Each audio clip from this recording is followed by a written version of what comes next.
Good morning. এখন বাজে 8:45। আমি এই মাত্র ঘুম থেকে উঠেছি আর আমার মা এসে আমাকে একটা কোয়েশ্চেন করছে। কি কোয়েশ্চেন করছে শুনবেন? হ্যাঁ, আমি উল্টে চুল আঁচড়েছি।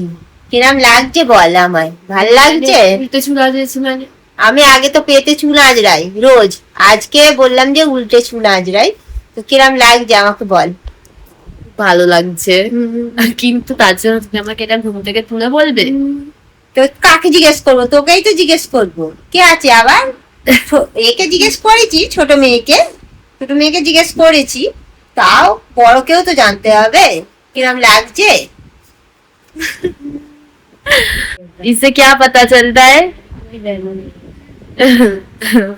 আমার ছোট বোনের কথার কোনো ভ্যালু নেই, কারণ ও কথাই বলে না। ওর কথা কে শুনবে? ওর নিজের ধ্যানে মতো ও নিজের এতেই থাকে, নিজের কাজে ব্যস্ত, কারোর অত কথাই থাকে না। তাহলে কি কথা বলবো ওর সাথে? হ্যাঁ, ওই যা হয় বড়োর সাথে, বড় মেয়ের সাথেই বলা হয়।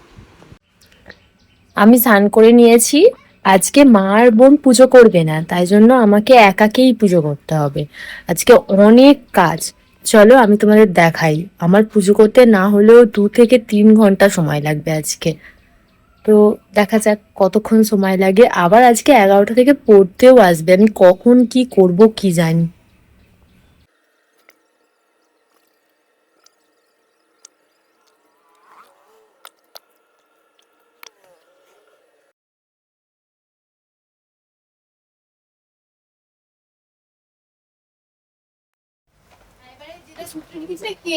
হ্যাঁ, ওইটার মধ্যে প্রথমটা পেয়ে তাহলে B1 উঠতে এসে গেছে।